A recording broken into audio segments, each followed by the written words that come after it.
berpuasa tapi juga korupsi, juga mengolok-olok di media sosial. Hati-hati ya ibu-ibu ya, di WA lagi puasa kok obrolannya kok kayak gini, harus ada yang nyekap gitu. Puasa. Nah, yang pertama dulu ingatkan bahwa apapun yang dilakukan dilandasi oleh iman. Iman adalah keyakinan di mana kita yang paling tinggi tingkatannya betul-betul merasa diawasi oleh Allah. Di dalam hadis Arba'in yang panjang itu, hadis nomor 2 itu, ketika ada seorang malaikat datang kepada Rasulullah menyamar sebagai seorang manusia pembelajar, bertanya kepada Rasulullah, minta diterangkan, akhirni anil Islam, akhirni anil iman, kemudian akhirni anil ihsan.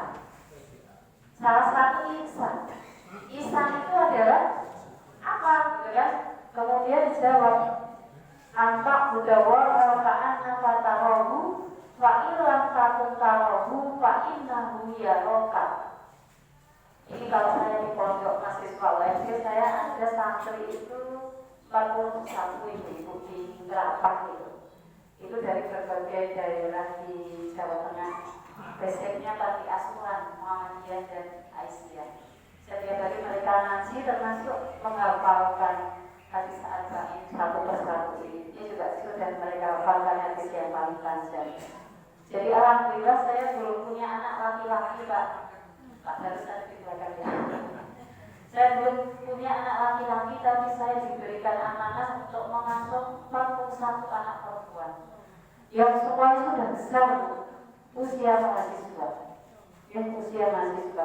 dan ternyata tidak mudah ya Bu untuk mengasuh anak-anak perempuan yang luar biasa. Jadi membayangkan kalau nanti punya mantu perempuan bagaimana ya.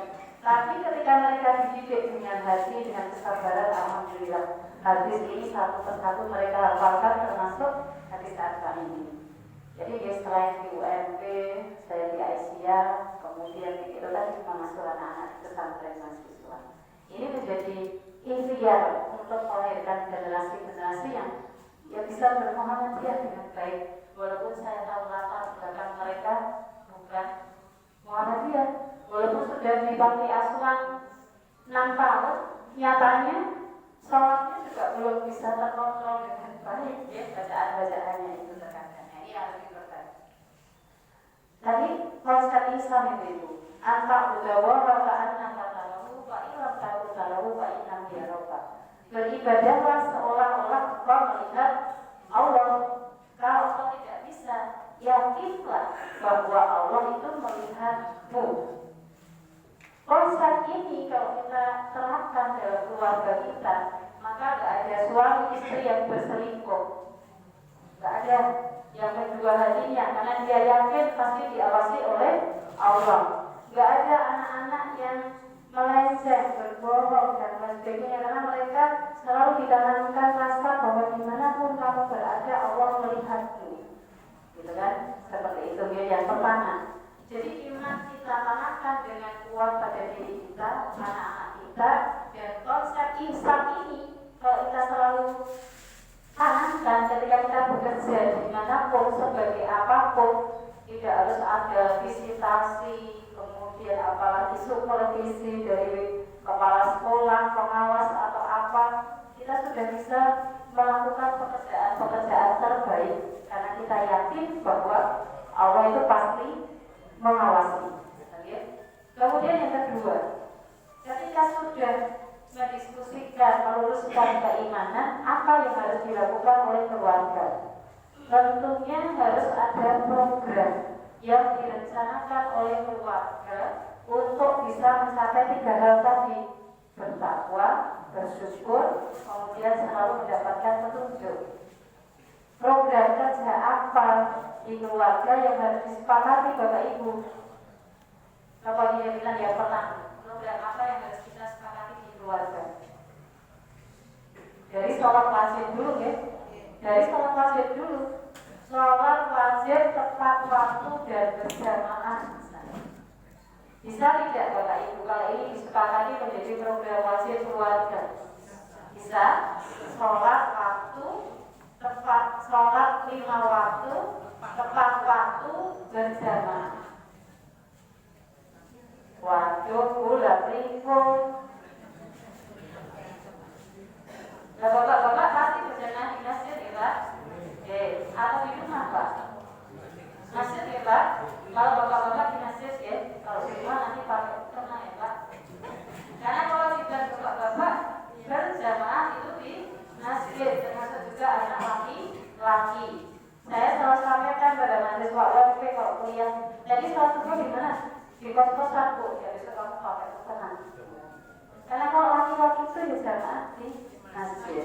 Sekarang ibu-ibu bisa di masjid, bisa di rumah. Kalau di rumah ada saudara perempuan, anak perempuan atau siapa juga ibu bisa melakukan itu. Ya. Kalau tidak memungkinkan untuk ke masjid, atau ya, tidak mungkin untuk ke masjid. Nah ini, kalau di santri saya membuat tabel yang kita berikan nama yaitu daftar amalan harian. Sholat wajib tepat waktu berjamaah 5 waktu. Nanti dicetak. Mereka akan tulis hari ini yang sholat wajib 5 waktu tepat waktu berjamaah berapa kali, berapa waktu, 3, 5 atau hanya 2 misalnya. Nanti di akhir pekan kita evaluasi. Nah Bapak Ibu bisa menulis sendiri, gitu kan? Lah mau sih tidak ditulis, belajar seperti malaikat. Kalau kita besok punya laporan sudah diteliti. Ada YouTube-nya milik salah satu calon wakil presiden. Nanti bisa ditulis lagi ya. Kalau suatu nanti mendengar Profesor Mahmud MD di YouTube-nya itu mengungkapkan tentang ketika dia ditanya oleh seorang Nasrani yang sudah meninggal itu terus nyawanya kemana? Ada seorang peneliti Nasrani tanya kalau sudah meninggal nyawanya kemana? Ada yang bisa jawab? Nah, apa yang dilakukan Profesor Mahmud MD ini? Beliau mengumpulkan orang-orang yang pernah mati suri. Mati suri besar ya? Mati istilahnya kita, mati kemudian hidup lagi istilahnya kita. Ada sekitar 100 orang Bapak Ibu yang ditanya itu. Hampir 80% yang menjawab hal yang sama. Saya kok ini ya. Hampir 80% itu menjawab hal yang sama. Mati, mereka merasa ruhnya naik, dan dari atas itu mereka melihat keluarganya pada nangisi jenazahnya. Pada nangis itu ruhnya lihat gitu. Kemudian naik lagi, ada ruang gelap, kemudian masuk ke ruang yang terang sekali. Hampir 80 orang sama. Ketika di ruang yang terang sekali dalam sekejap itu, mereka diperlihatkan semua perbuatan yang sudah dilakukan dari kecil sampai usia. Semua tanpa terkecuali. Tidak ada yang keselip. Sekejap kan sudah kelihatan semua. Gak tahu teknologi Allah seperti apa. Seperti kita lihat video kemudian ada potongan-potongan video atau bagaimana. Nah, kemudian setelah mereka melihat diperlihatkan amalan dari awal sampai dengan akhir, kemudian mereka mau naik lagi. Nah, disitulah di stop katanya. Ada yang nyetop. Kamu belum saatnya naik. Loh, kembali lagi hidup. Wallahu a'lam bishawab. Ini dari 80% orang yang ditanya itu sama jawabannya. 20%-nya mirip-mirip. 20%-nya mirip-mirip Bu. Terus ibu-ibu bapak dia sudah tak umur. Pengalaman jatuh kan tidak harus jatuh ya Bu. Iya, ini pengalaman orang yang sudah mengalami seperti itu wallahu a'lam bishawab, tapi bisa menjadi pembelajaran. Ya Allah, Lah nek kabeh amalane kok ditontonke, lah kaya apa rasane? Apa terus yang kita lakukan itu baik semua? Boleh ya? Kan kita ada fase-fase dulu juga tidak baik ya Bu? Sekarang sudah baik Bu?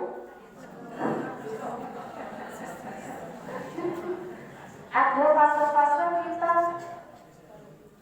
apa namanya? Tidak taat sama Allah. Ada fase-fase kita itu matanya melihat hal-hal yang tidak baik. Ada fase di mana mulut kita mengucapkan hal yang tidak baik. Ada fase di mana mata kita itu melihat orang lain lebih cantik daripada istri sendiri. Atau ibu-ibu mengagumi bapak-bapak atau laki-laki lain lebih ganteng dari suaminya sendiri. Nah, lebih dari ini bagian besar. Nah, ini sekelumit nanti bisa dicari ilmunya.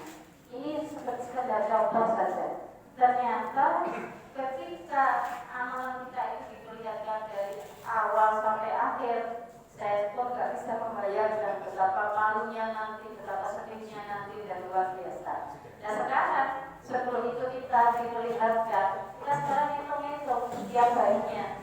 Ayo, sholat waktu 5 waktu kita sudah penuh atau belum, kita catat. Nanti di akhir minggu kita evaluasi.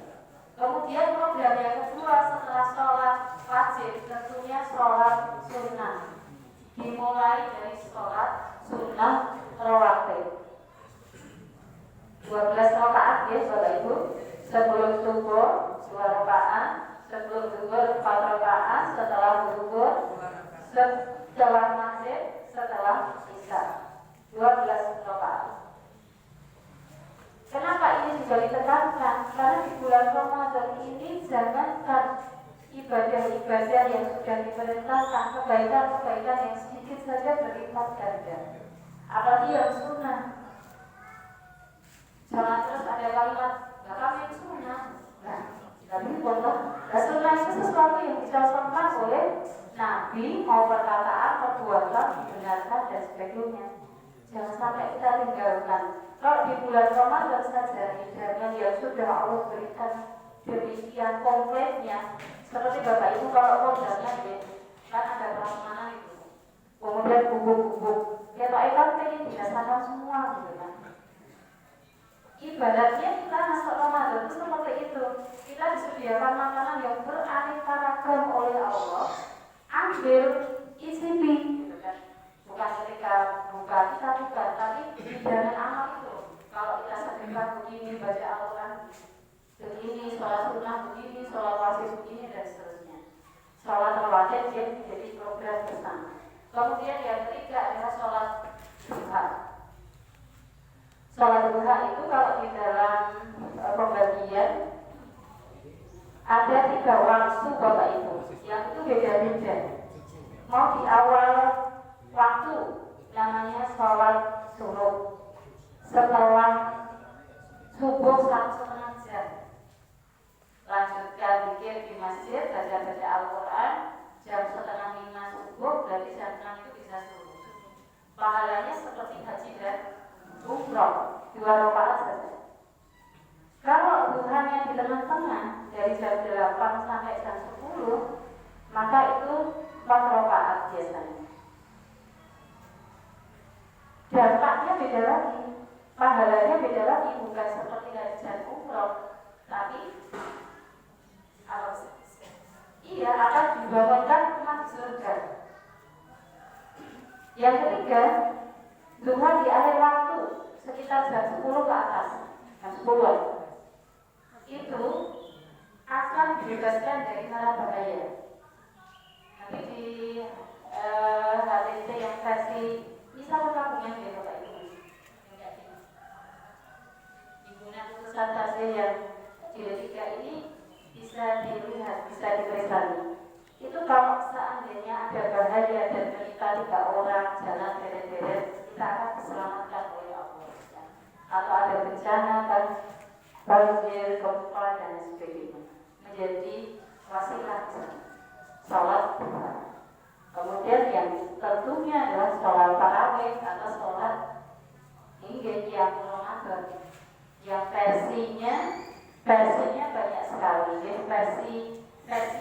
artian mau 2, 4, 4, 3, kemudian ada 2, 2, 2, 2, 3 dan sebagainya.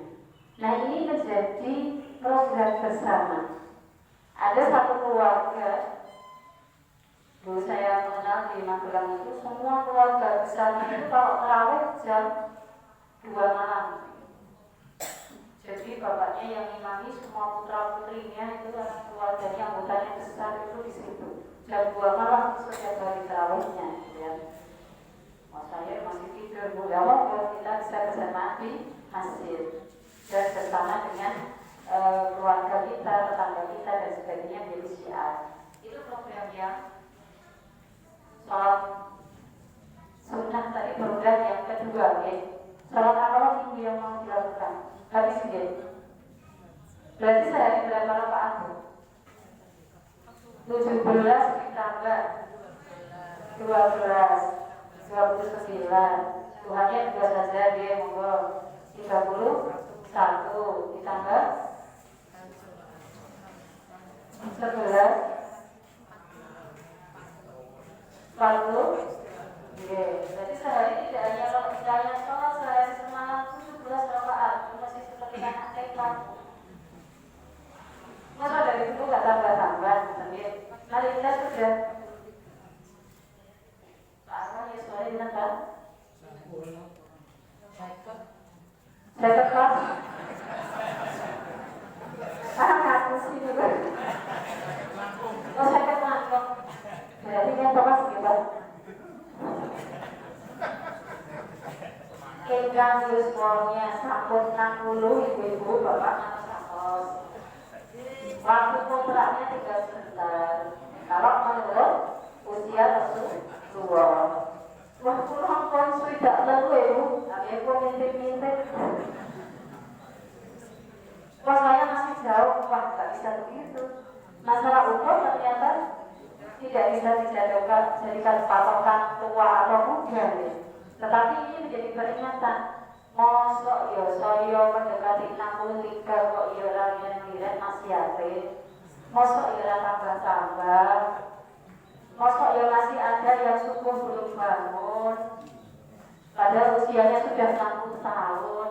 Nah, kan itu waduh maksudnya di sana. Nah, ibu-ibu bapak pulang malah boten saged lembu, nggih pancen pun maos jangan malah minta obat tidur sama dokter, ya nanti tidak bisa bangun. Kita kan sering, kenapa Pak Bu? Santai-santai ketika merasa nyaman saja ketika meminum obat tidur, ya. Obat tidur. Tidak ada yang minta sama dokter obat bangun, biar bisa bangun tepat waktu. Oh alarm, nah itu dia. Tapi aku dipatahin malih, ya Bu. Nek kulit alarmnya terus jangan dimatikan lagi. Mari ibu bapak. Jadi usia semakin berkurang, maka kita semangati diri kita. Jangan sampai di usia tua kita malah tidak siap ibadahnya. Kira-kira ini mungkin kan. Nek misalnya malaikat Israel datang. Terus ditanya sekarang, ibu ya sepuh itu, sinten yang mau siap? Ibu-ibu di luar saya belakangan ya. Mesti kita tidak ada yang merasa siap ya, belum merasa siap. Saya punya kakak sepupu itu sakit kanker usus. Usianya paling dengan saya selisih 3 tahun. Sudah operasi, sudah kemoterapi dan lain sebagainya.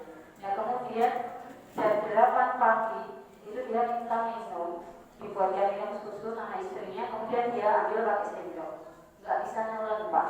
Kemudian dia bilang sama istrinya, waktu kuis sedang, aku kok raiso nolong. Saiki telepon anak-anak korban ini yang sekolah yang kerja disuruh pulang. Di telepon itu Pak, masih bisa komunikasi lancar. Nah kemudian setelah itu anak-anak pulang, bapaknya bilang, bapak wis ora suwe kita wis ora sono. Lah Pak, apa ngeten orang kita wis ngecek. dari jam 8 tidak bisa nulis. Yang saya salut Pak luar biasa, kok bisa dia punya firasat, diberikan petunjuk bahwa memang tidak lama lagi, memang tidak lama lagi. Dari berat badan dia 90 sampai berat badan yang hanya kurang dari 40 mungkin, karena terus turun habis badannya. Yang luar biasa itu mampu menangkap sinyal bahwa waktunya itu tinggal sebentar. Kalau kemarin ada yang menceritakan di UMB itu, seorang pasien divonis umurnya tinggal 1 bulan lagi oleh dokter.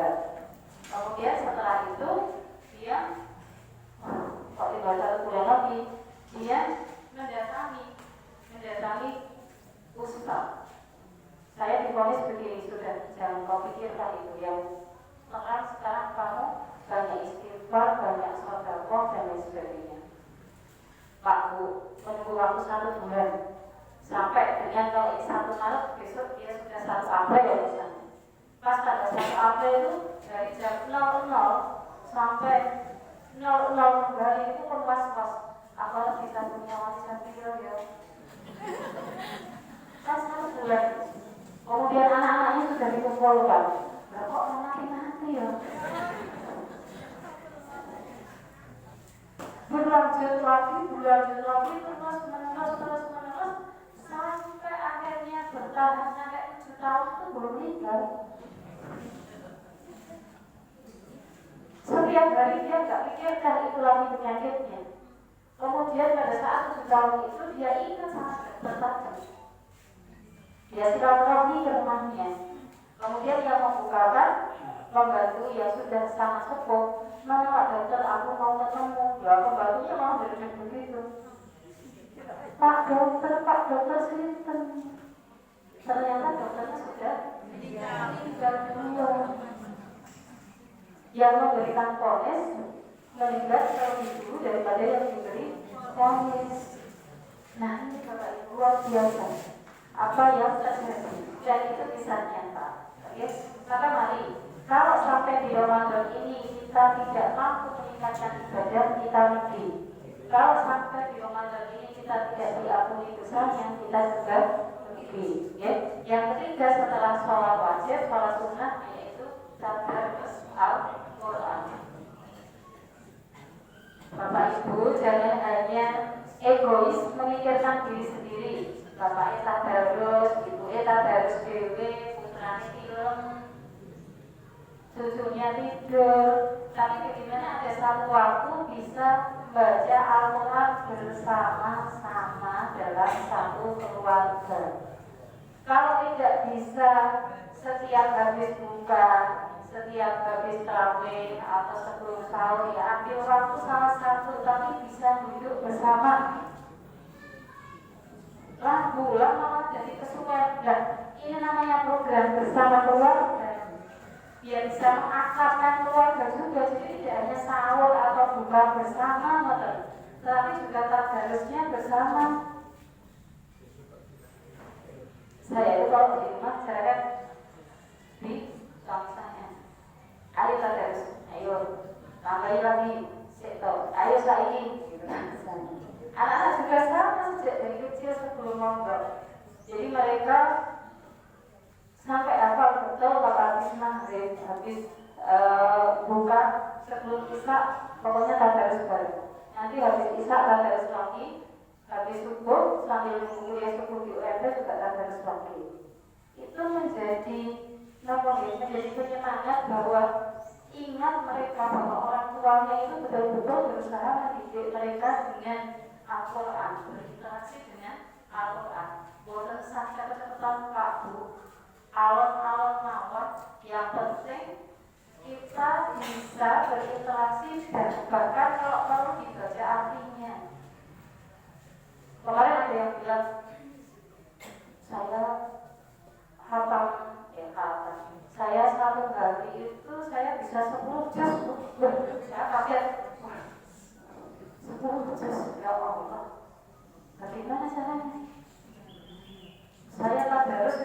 jam. 5 jam. Iya, setiap setengah jam 1 juz. Setiap setengah jam 1 juz. Saya membayangkan bacanya bagaimana.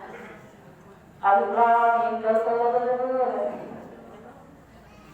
Kalau itu hafid Al-Quran, mungkin memang dia harus mengulang-ulang. Tapi bagi kita yang membaca saja terkadang harus hati-hati ya, biar hukum bacaannya tidak salah. Alun-alun mawon, pelan-pelan saja. Bahkan kalau Ramadan ini ditargetkan membaca artinya 10 ayat setiap hari. 10 ayat setiap hari dibaca artinya Bapak Ibu. Nanti Ramadan tahun depan Bapak Ibu sudah khatam membaca arti satu mushaf. Lah kok bisa? 1 tahun itu berapa hari? 365 hari. Berapa jumlah ayat katanya Bu? 3.665 ya Pak? Kira-kira ya, saya juga belum pernah menghitung Bu. 3.665 ayat. Nek 365 kali 10 ketemu kita 3.000 kan? Oke, 3.650.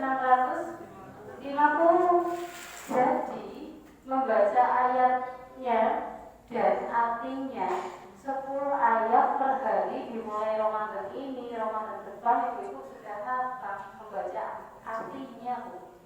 Nah kalau satu boten ingkang hafal baca artinya belum kan? Padahal sudah sejak SD kan, TK kita baca Al-Quran. Monggo kita siapkan. Kita kali sedih baca pun ayatnya tahu artinya Bu. Makanya karena artinya nggak dibaca, Al-Jaru Qawamunya Al-Nisa artinya adalah laki-laki pemimpin untuk perempuan di dalam keluarga misalnya. Karena tidak tahu artinya, maka ada ibu yang berani sama suaminya. Atau suami yang tidak mampu memimpin istrinya. Bukan suami yang takut istri ya Pak, tapi tidak mampu memimpin istrinya. Terus kok tak kalau belok, nah, ampun nanti pertanggung jawabnya berat. Istri tidak sholat, istri tidak puasa, ya diingatkan termasuk juga putra putrinya, ya. Itu tadarus Al-Quran, dibaca ayatnya, kemudian dibaca artinya. Mari anak-anak yang belum bisa ya kita tuntut satu persatu. Program yang ketiga. Kemudian program yang keempat yaitu adalah mengajarkan atau gerakan berbagi. Jadi kalau saya melihat itu ada 5 gerakan untuk bisa membuat program keluarga dalam bulan Ramadan. Tadi ada gerakan sholat 5 waktu, tepat waktu dan berjamaah, gerakan tadarus, kemudian gerakan sholat sunnah, kemudian gerakan untuk berbagi. Berbagi itu bisa saja berbentuk kepedulian kita, harta kita, ilmu kita, atau hal-hal yang bisa bermanfaat untuk tetangga-tetangga kita atau orang lain. Nah, bagaimana mengajarkan anak-anak berbagi kalau tidak pernah dilatih, Bu? Kalau anak-anak atau dalam pandangan kita bahwa orang tuanya itu tidak pernah memberikan contoh, tidak pernah mengajaknya, bagaimana mereka akan menirunya? Lalu sudah dikasih contoh saja tidak bisa langsung ditiru ya, apalagi tidak dikasih contoh, apalagi tidak dikasih contoh. Yang real, ibu-ibu mau berbagi dengan tetangga sekitar itu tiap hari apa? Ditargetkan. Misal sekedar makanan untuk berbuka. Hari ini 1 bunur, besok 1, besoknya 1, besoknya 1. Bahkan jadi banyak dalam 1 bulan. Banyak dalam 1 bulan. Ya, sesuai dengan kemampuan kita tentunya. Tapi kalau kita mampu jangan terus bilang bahwa kira dia boy. Ya nanti sama Allah jadi nggak dikasih apa-apa itu. Allah kan sok bermental miskin. Kon bayar zakat, aku lah duwe kok padahal duwe. Kon infak, aku lah duwe kok padahal duwe. Jangan sampai kita diberikan kemampuan oleh Allah, tapi kita merasa punya mental miskin, punya mental yang Akhirnya semuanya mengharapkan bantuan, antri sembako berkilo-kilo dan lain sebagainya. Lebih baik kita yang memberi daripada kita diberi, ya. Kita tekadkan itu, Bapak Ibu, berbagi. Dan berbagi itu juga perlu hati atau hasrat. Merasa apa? Merasa seperti di hadis Al-Baqi itu, la yu'minu ahadukum hatta, apa? La yu'minu ahadukum hatta yuhibba li akhihi ma yuhibbu li nafsihi. Kalau ada yang salah saya mohon koreksi, ya.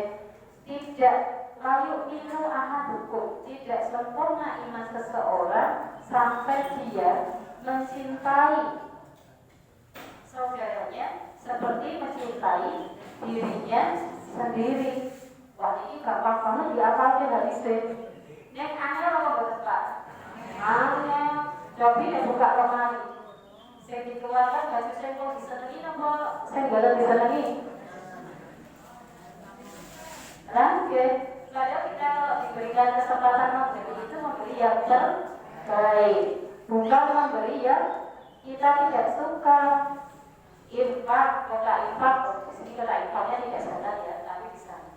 Harusnya sudah bisa disiapkan dari rumah, ya. Mau warna merah, biru, ungu, pakai abu-abu. Padahal Allah itu memberikan petunjuk kilo warna merah, biru, apa-apa. Tetap di situ abu-abu yang bisa. Ini buat di sini, Bu, tempat saya. Yang terbaik, karena itu yang mau kita berikan untuk diri kita, ini untuk diri kita sendiri maksudnya. Sehingga itu perlu dilatih oleh anak-anak kita, terutama yang kandungan putra alit-alit atau cucu, dan besok biasanya dapat apa itu? Kalau lebaran, amplop. Aku terus ibu saya nyimpen. Kayaknya nasibnya kayak ibu. Suwe-suwe entah ibu bilang. Nah, akhirnya menggugat. Ada pernah seorang anak bilang, ibuku tuh seorang kok bener. Ya, kenapa? Semua samuku tuh diminta. Aku nggak tahu uangnya tuh berapa. Apa kalau ibu-ibu tuh kayak gitu, ya? Ibu-ibu loh, Bu, bukan bapak-bapak loh. Biasanya yang kok minta ibu atau bapak? Ibu, karena gue belajar pasar, ya. Nah, terus bagaimana? Anak dibuatkan kotak. Kalau anaknya 3, ya kotaknya 3. Atau cucunya 3, kotaknya 3. Dikasih nama. Kalau ada amplop, masukkan sini. Nanti besok kamu yang buka sendiri. Anak itu nggak merasa Allah. Tapi kalau sudah diterima terus buru-buru, wah, aku nggak kenal ibu. Tahu lagi saya, dan misalnya kalau ibunya nggak tahu. Ditaruh di situ, Bu, nanti sampai bertahun-tahun kemudian baru dibuka. Masya Allah, ternyata hasilnya buahnya.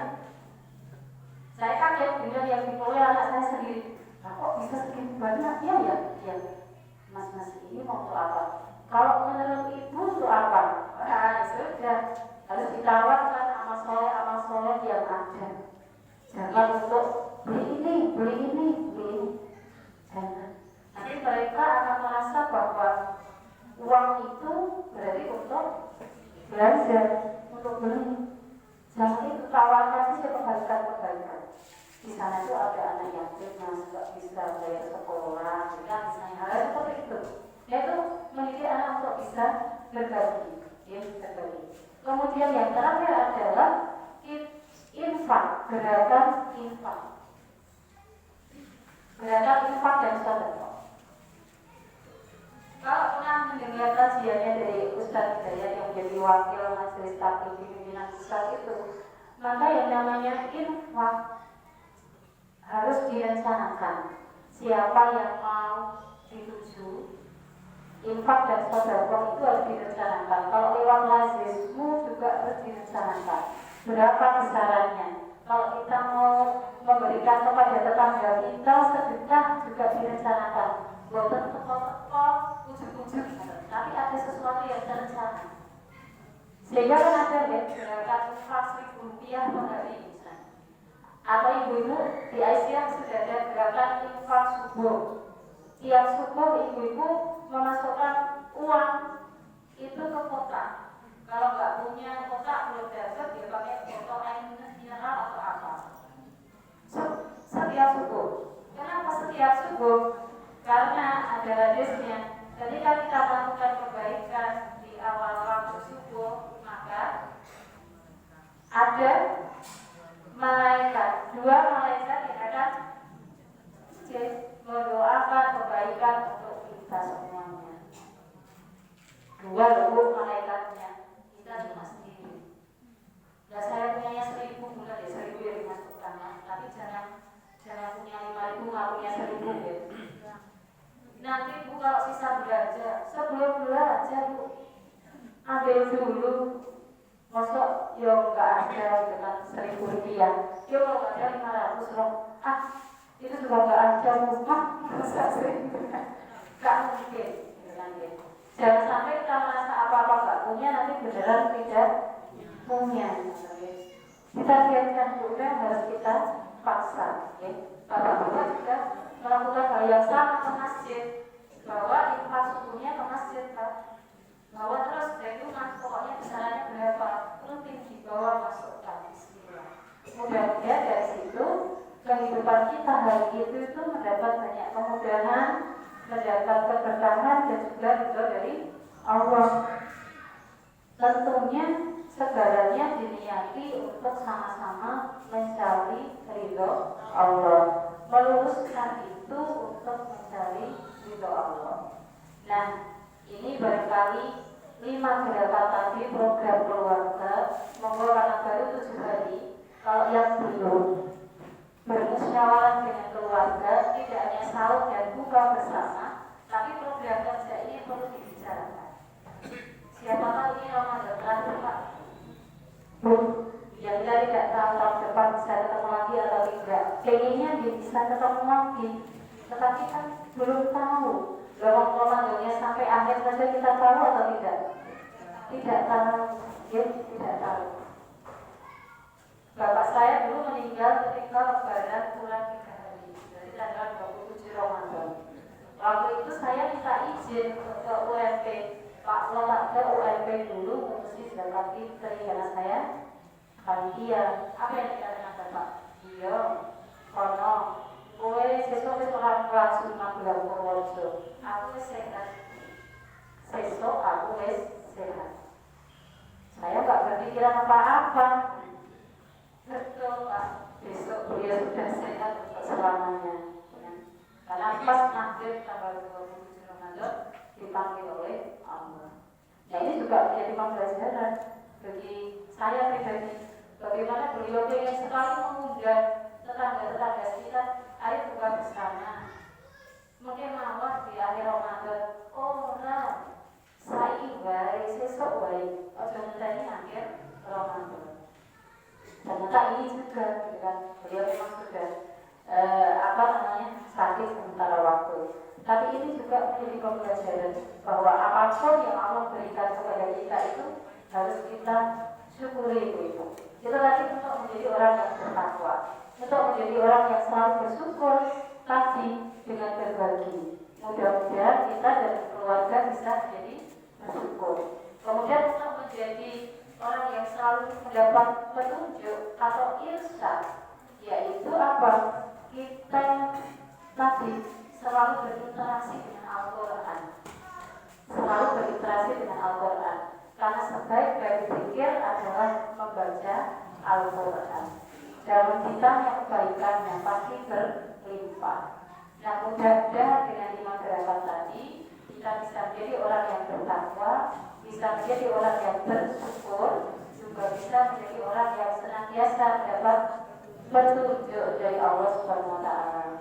Kita sama-sama berdoa mudah-mudahan Ramadan kali ini Allah memberikan kesempatan untuk kita bisa menjalankan ibadah dengan lebih baik, ibu-ibu, dan jangan lupa senantiasa mengulang-ulang doa yang sudah diajarkan oleh Rasulullah di dalam bulan Ramadan. Bagaimana Bapak Ibu? Asyhadu an la ilaha illallah, astaghfirullah, as'alul jannata wa a'udzu bika minan nar. Allahumma innaka afuwwun tuhibbul 'afwa fa'fu anni. Setiap waktu selalu ulang-ulang dan banyak membaca istighfar minimal 100 kali. Kalau Rasulullah saja 100 kali, tentunya kita harusnya lebih, sehingga ini menjadi wasilah, menjadi cara untuk kita bisa mengoptimalkan bulan Ramadan ini jadi lebih baik. Dan keluarga yang sakinah mawaddah warahmah adalah keluarga yang selalu taat kepada Allah. Kita lihat keluarga kita, jika kok menjadi semakin jauh dengan Allah ketika kita berkeluarga, mari evaluasi bersama. Ada yang salah apa kira-kira, sehingga kok malah menjadi semakin jauh dengan Allah. Harusnya menjadi semakin dekat dengan Allah. Nasrul minallah wa fathul qarib wa basyiril mu'minin. Wassalamualaikum warahmatullahi wabarakatuh.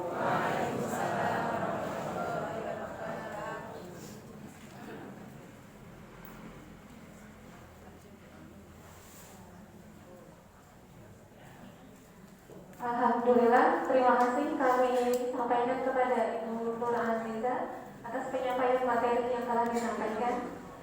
Selanjutnya, ini dari panitia akan membuka sesi pertanyaan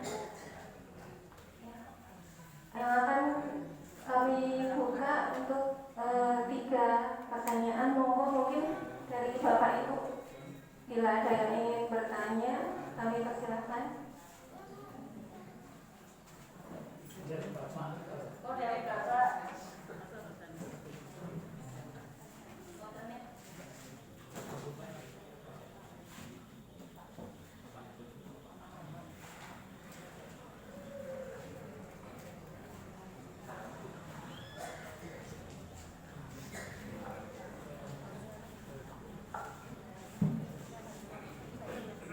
Assalamualaikum warahmatullahi wabarakatuh.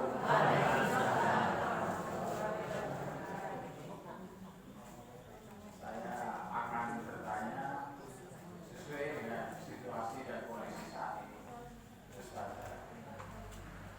Kalau bagaimana sikap kita yang orang tua ini berbeda. Sikap angkatan saja dengan angkatan saya mungkin sudah berbeda karena saya masih punya putra putri yang bergerak di mahasiswa atau masih juga bergerak mensikapi bahwa aspirasi mahasiswa sekaligus juga para akademisi,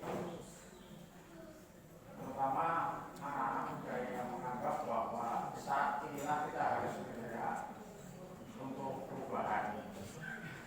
Artinya bahwa pemudi mahasiswa meyakini bahwa seorang pemimpin itu akan membawa kemajuan untuk masa depan bangsa dan negara Indonesia. Nah, ini kita kaitkan ada satu gerakan masyarakat mulai tanggal 19, tanggal 18, 19 dan terakhir tanggal 20. Bagaimana kalau putra putri kita yang mempunyai keyakinan bahwa memperjuangkan seorang pemimpin itu juga termasuk ujian fisabilitas untuk keyakinan seorang muslim, karena katakanlah dia sudah memiliki kriteria tertentu, sidik, amanah, aktif dan paham. Itu Bu, ini dalam rangka peringatan kita bersama. Mohon nanti semoga ini bisa memberikan pencerahan. Kalau saya sih jujur saya sudah mahasiswa. Terima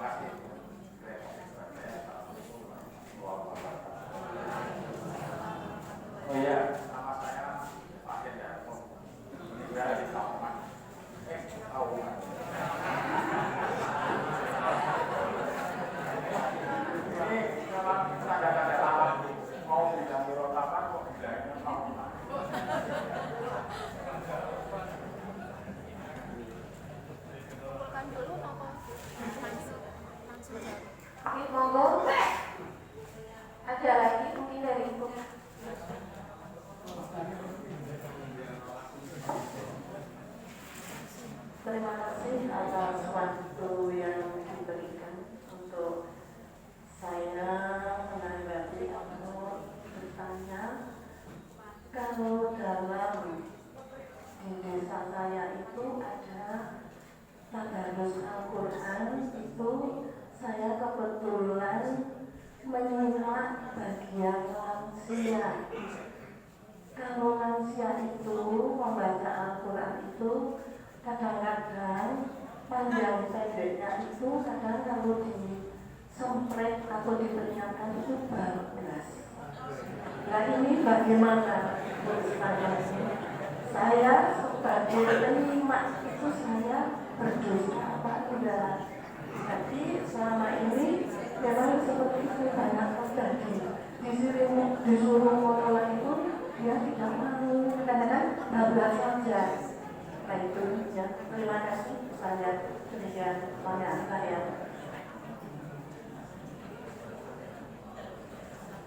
Baik, satu lagi monggo. Ini.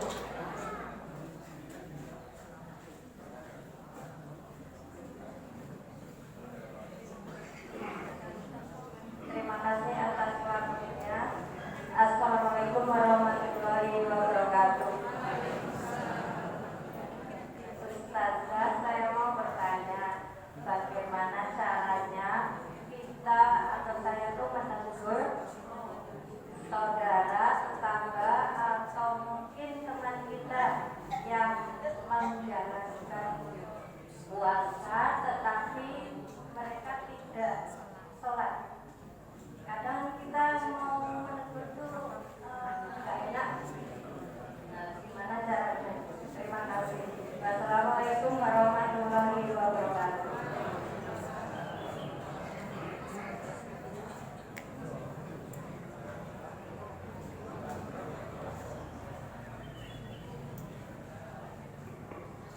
Baik, terima kasih atas 3 pertanyaannya. Bisa monggo langsung dijawab oleh Ibu Presiden. Baik, terima kasih Pak. Sampai lupa ya Pak tinggalnya di mana ya? Ya tadi Bapak sampai lupa tinggalnya di mana? Di lapangan apa bangunan Pak? Oh iya lapangan ya. Baik. Pak ini karena ini online ya Pak. Pengajiannya disediakan secara online. Nah, setiap kita secara jujur pasti menginginkan pemimpin yang terbaik ya. Dan saya yakin Bapak Ibu sudah berikhtiar waktu ketika milih ya. Apa aja yang memilih pemimpin yang tidak baik dengan mestinya kita sudah berikhtiar. Nah, kemudian kita paham betul atau kalau kita mencermati kondisi luar biasa. Kalau saya boleh masuk, itu sepertinya Indonesia sedang tidak baik-baik saja. Bahkan di seputar negara kita punya daerah khusus ibu kota.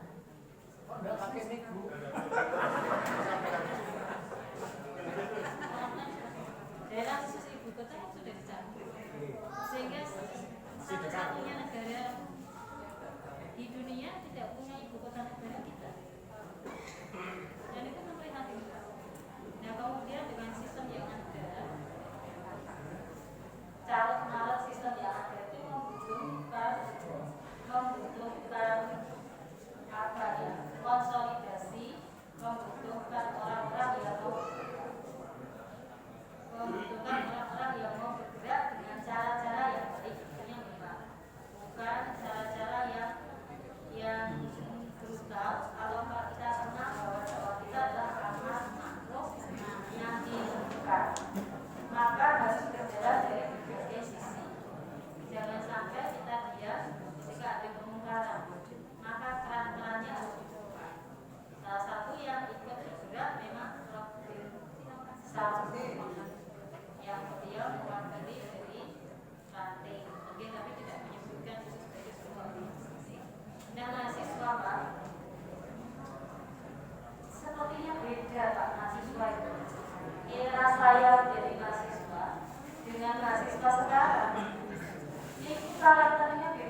Cobi, Bapak Ibu yang jadi guru ya, guru antara zaman dulu dengan guru yang sekarang, Bapak Ibu masih mengajar, karakter anak yang dihadapi sama atau beda?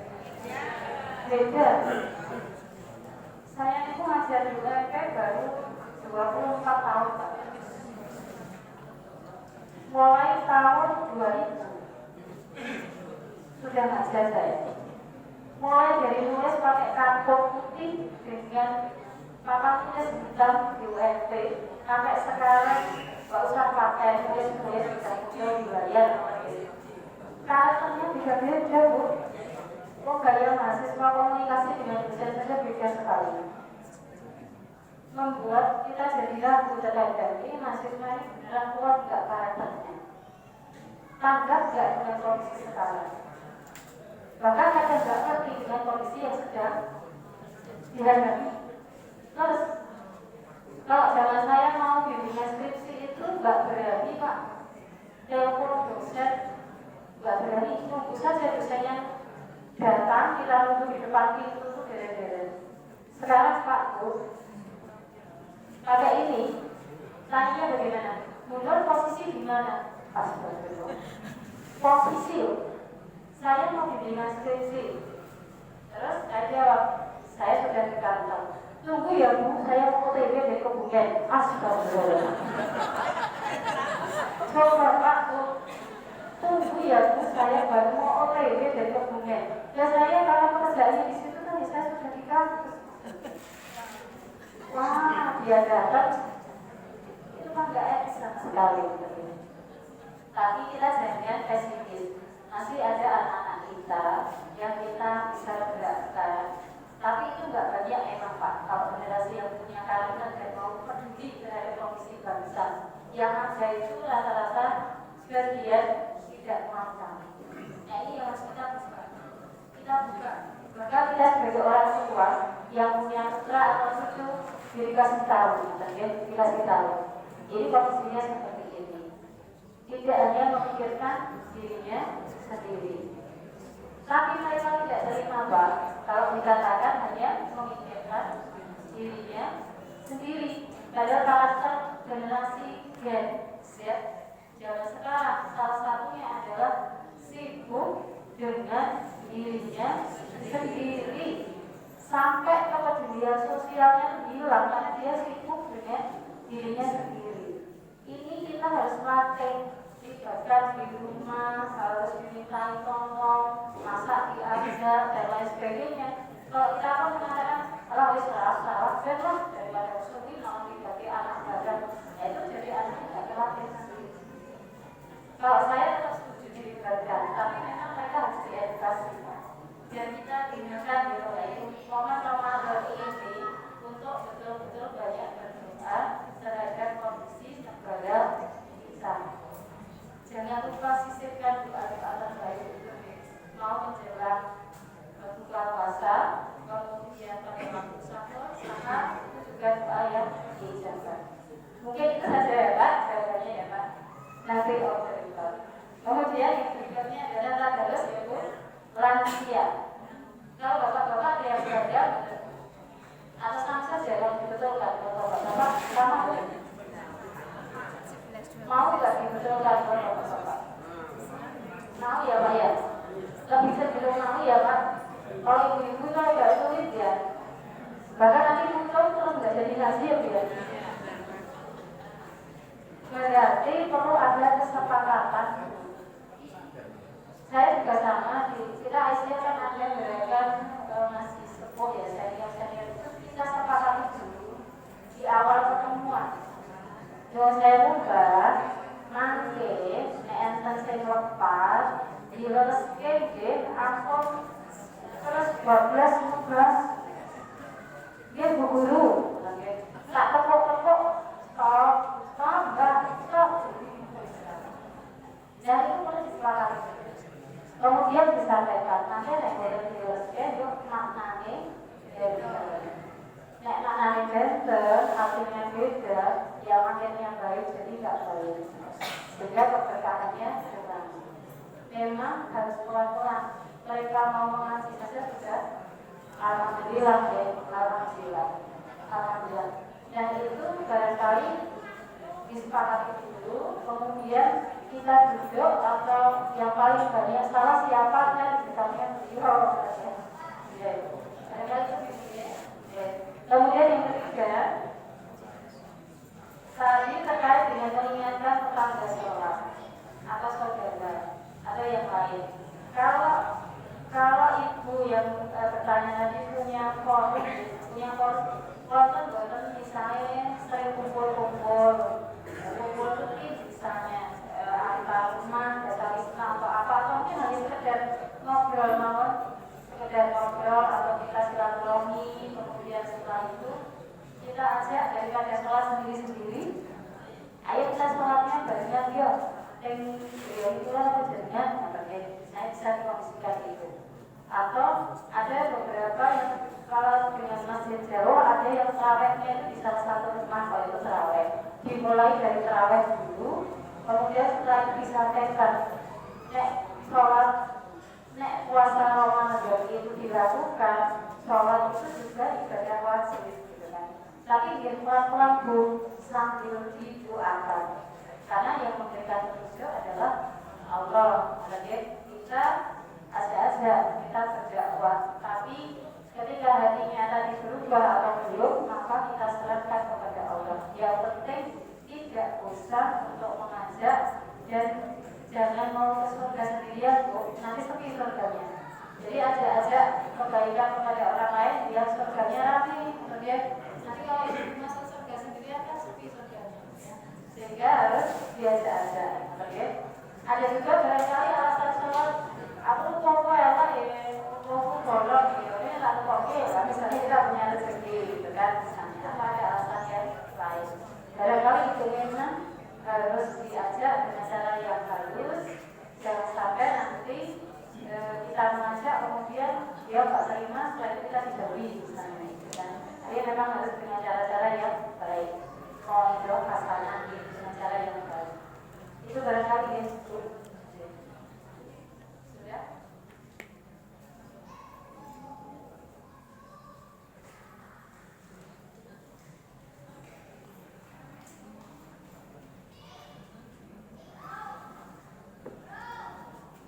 Baik, terima kasih kepada Ibu Nur Aziza atas penyampaian jawaban dari 3 pertanyaan.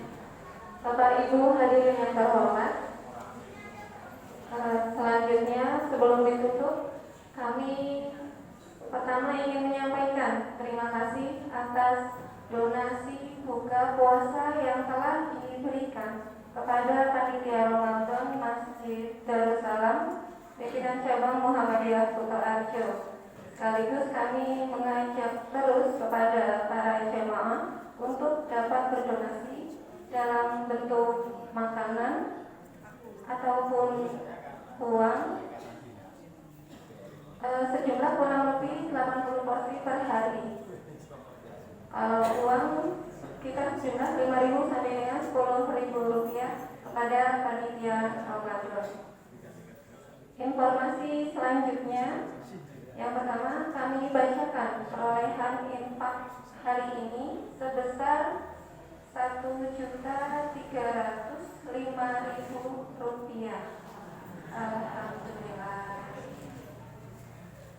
Dan yang kedua, informasi kedua yaitu kajian berikutnya pada hari Senin tanggal 18 Maret 2024 insya Allah akan disampaikan oleh Bapak Mahfud SUG dengan tema kesalahan digital di media sosial.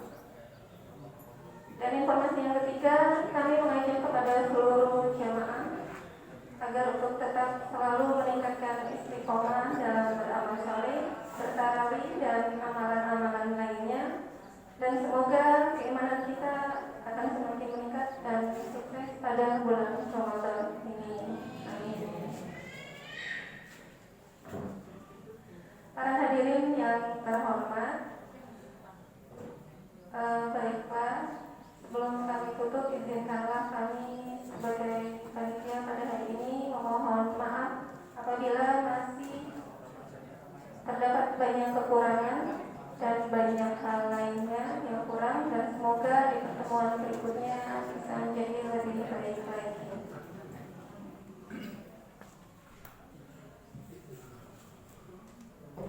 Dan berikutnya di penghujung kajian rutin Ramadan Masjid Darussalam Arja pada hari ini, marilah kita bersama-sama menutup dengan bacaan hamdalah dan doa kafaratul majlis. Alhamdulillahirabbil alamin.